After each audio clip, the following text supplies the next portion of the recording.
मेरा जन्म जमशेदपुर में हुआ, पहले बिहार था, अब झारखंड हो गया वो। मेरा यहाँ जलंधर के रैया के पास गांव है अपना। हमारे पेरेंट्स जो थे, पिताजी हमारे सन 50 में जमशेदपुर चले गए और वहाँ उन्होंने टाटा स्टील ज्वाइन की। मेरा जन्म भी वहीं हुआ और फिर मेरी सर्विस भी वहीं हुई।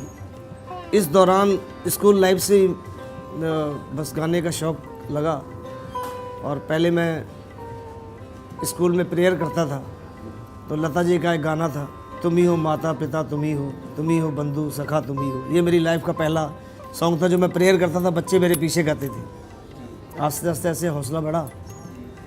फिर मैं मैट्रिक में आया तो मैंने एक बार स्कूल में मेरा रंग दे बसंती चोला गाया।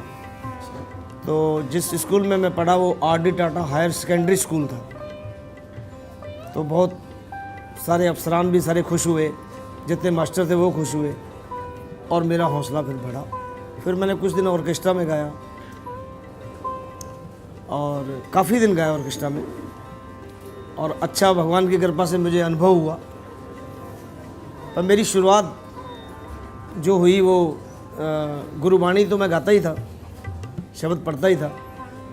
मैं एक बार सावन के महीने में हमारे यहाँ कावड़िया संघ जमशेदपुर संस्था थी, एक मारवाड़ी समाज था पूरा, राजस्थानी लोग। तो उन्होंने कहा कि आप हमारे साथ एक बार भोलेनाथ के दर्शन करने के लिए देवघर चलिए। अब देवघर जो है वो झारखंड में आ गया, पहले बिहार में था। तो वो पैदल कांवड़ लेके चलते थे तो मैं भी गया। बस ऐसी महादेव की कृपा हुई कि फिर और बड़ी कृपा हुई।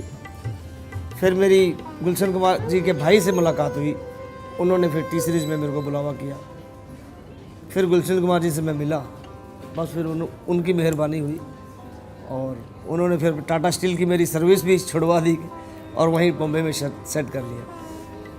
बाकी गाना बजाना जो है वो एक ईश्वर की देन है, मैंने किसी से सीखा नहीं, बस बाबा ने ही गवाया और बाबा की ऐसी कृपा हुई कि माँ की कृपा हुई, फिर बालाजी की कृपा हुई। खाटू श्याम जी का दरबार है, बहुत फेमस है पूरा राजस्थान में। वहाँ से ज़्यादा प्रसिद्धि हमको वहीं से मिली और दर्शकों का, सुनने वालों का बड़ा प्रेम मिला, आशीर्वाद मिला, जो मैं यहाँ तक पहुँचा। मैया का चोला रंगला गुलशन कुमार जी ने अपनी देखरेख में करवाई और सबसे पहले उस समय नया ये भक्ति सागर चला था टीवी में। तो सबसे पहले उन्होंने मुझे प्रेजेंट किया और उसके बाद फिर बालाजी के भजन प्रेजेंट किए। फिर मैंने खाटू श्याम के भजन गाए, भोलेनाथ जी के गाए, कवालियाँ गाई, गज़लें गाई, फिल्मों में गाया। पर अब केवल भजन ही गाने में मेरी आत्मा मेरे को गवाही नहीं देती कि भजन ही आपका। देखिए, मैंने तो आज तक जितने भी भजन गाए हैं, मैंने क्या गाए हैं उन्होंने गवाया। अब भोलेनाथ जी का एक भजन बड़ा फेमस हुआ, वो पूरा दुनिया में जहाँ भी मैं गया वहाँ बहुत चला। वो शिव शंकर डमरू वाले, जयती जयती जय काशी वाले देवघर वाले, खेल हैं तेरे नाथ निराले, नाग गले में विषधर डाले, जय शंभू जय जय शंभू। ये बहुत फेमस हुआ। शिव शंकर डमरू वाले उस समय कैसेट थी और माता जी का भजन, मैया का चोला रंगला, प्यारा सजा तेरा द्वार भवानी, बेटा बुलाए, माँ की चिट्ठी आई है।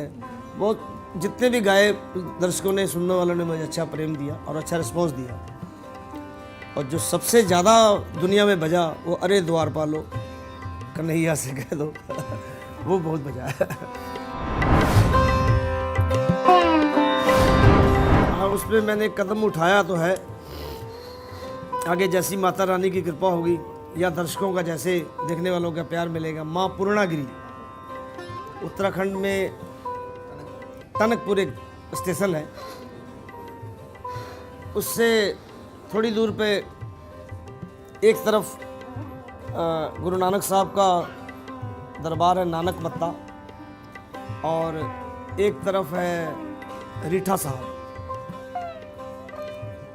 और बीच में पहाड़ के ऊपर माता का बहुत काफ़ी ऊंचाई पे दरबार है, माँ पूर्णागिरी।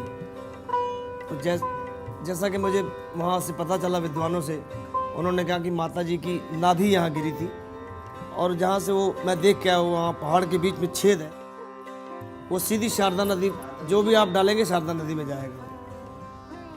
और वो केवल एक चोटी लटक रही है, ना कोई उस तरफ जा सकता ना इधर से जा सकता, बस वो चोटी लटक रही है। ऐसे लोग आते हैं सीढ़ियों से, और एक दो आदमी आके दर्शन करके वापस आ जाते हैं।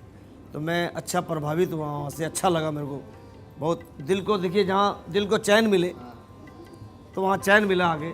तो फिर उन्होंने कहा कि हम लोग कुछ लोग थे वहाँ कि आप क्या सहयोग करेंगे। तो मैंने फिर उनको कहा कि छोटा बेटा मेरा, मैं उनको एज ए हीरो आपको दे सकता हूँ। सिंगर में मैं हूँ ही आपके पास, जैसा भी हूँ। बड़ा बेटा है, वो भी सिंगर है, बिटिया सिंगर है। सबको मैंने एक एक दो दो सबसे गवा के, और उसको प्रेजेंट मैं करूँगा। उस पर मुंबई की कंपनी है आदि शक्ति एंटरटेनमेंट, तो वो भोजपुरी फिल्में उन्होंने बहुत बनाई हैं, वो मेरे दोस्त हैं।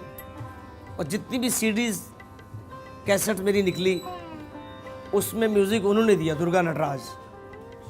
तो उनसे मैंने आइडिया लिया, तो दुर्गा जी बोले कि हम आपको पूरा फुल कोऑपरेट करेंगे, आप आइए, उनको लेके आइए। फिर वो उत्तराखंड से आए, वो लोग बैठ के हुए, फिर पिक्चर कंप्लीट हो गई है। अब शारदीय नवरात्र में उनको रिलीज़ किया जाएगा। माँ पूर्णागिरी जी, माता की महिमा का पूरा इसमें वर्णन है, और धार्मिक पिक्चर है। कोई ऐसा उसमें सीन नहीं है जो देखने में बुरा लगे या कोई अश्लील टाइप का हो। एकदम अपनी देख रेख में मैंने उसके कराया कि लोगों के प्रति और विश्वास बढ़े, क्योंकि अभी कलयुग है और लोगों का ईश्वर से विश्वास उठते जा रहा है। मेरी कोशिश है आगे, जैसी माता की इच्छा, माता के भक्तों की इच्छा, जैसा रिस्पॉन्स मिलेगा।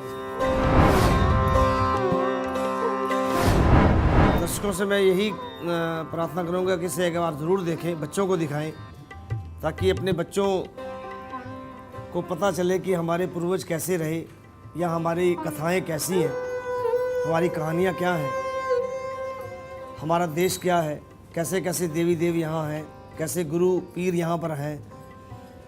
तो उनको नॉलेज होनी चाहिए, ताकि भक्ति भाव तो ज़रूर होना चाहिए, हर बच्चे से लेके बुजुर्ग तक भक्ति भाव होना चाहिए, क्योंकि अब अपना देश शुरू से भक्ति भाव का श्रेष्ठ रहा है। मैं दर्शकों से ही प्रार्थना करूंगा कि उसे एक बार ज़रूर आप देखें ज़रूर, और उसके जितने भी भजन हैं वो बहुत हमने मेहनत की उस पर, और मुझे पूरा विश्वास है कि भजन उनके बहुत लोग पसंद करेंगे। जी हाँ, इससे वो शुरुआत कर रहे हैं। वो बड़ा बेटा भी एक्टिंग कोर्स किया है, और छोटा वाला भी एक्टिंग का कोर्स किया है। दोनों ने मुंबई में किया, और बड़े वाले को मैंने पूछा था तो वो कहीं बिजी था, तो फिर छोटे वाले को मैंने कहा कि तू कर दे, तो वो रेडी हो गया। क्योंकि बच्चे भी धार्मिक पिक्चर करने में थोड़ा से एक देखते हैं। मैंने कहा बेटा अच्छी स्टोरी है, अच्छी कहानी है, और अच्छा रिस्पॉन्स तेरे को मिलेगा, मेरा पूरा विश्वास है। तो मान गया। मैंने इसमें एक सूफी भजन गाया है, मैं उसकी 2 लाइनें सुनाता हूँ। और मुझे जो एक्चुअली सूफी रंग होना चाहिए, वैसे तो सारे कलाकार गाते हैं ठीक है, लेकिन जो एक्चुअली सूफी रंग होना चाहिए वो मैंने उसमें कोशिश की है भरने की। खुद मैंने भी रोल किया इसमें मैंने भी एक फ़कीरी ड्रेस पहन के और रोल किया इसमें, और उसमें एक तारे के साथ मैंने, जो अपने पंजाब का वो लोक साज है एक तारा।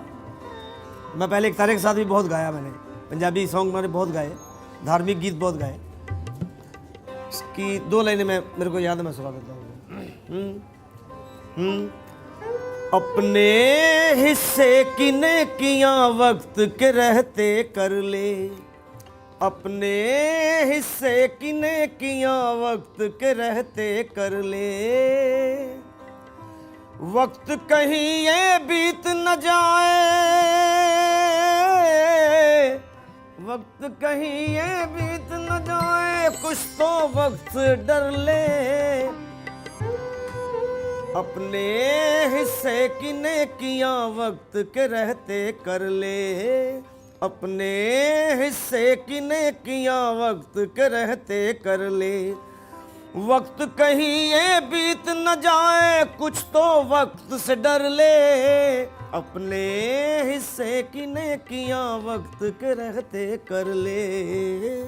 ये बड़ा सुंदर मैसेज है और मेरे दिमाग में थी कि रफ़ी साहब ने एक गीत गाया था, वक्त से दिन और रात, वक्त से कल और आज, वक्त की हर शय गुलाम, वक्त का हर शय बेराज। इस समय को लेके है कि समय कभी भी बदली हो सकता है, आदमी को समय से डर के रहना चाहिए।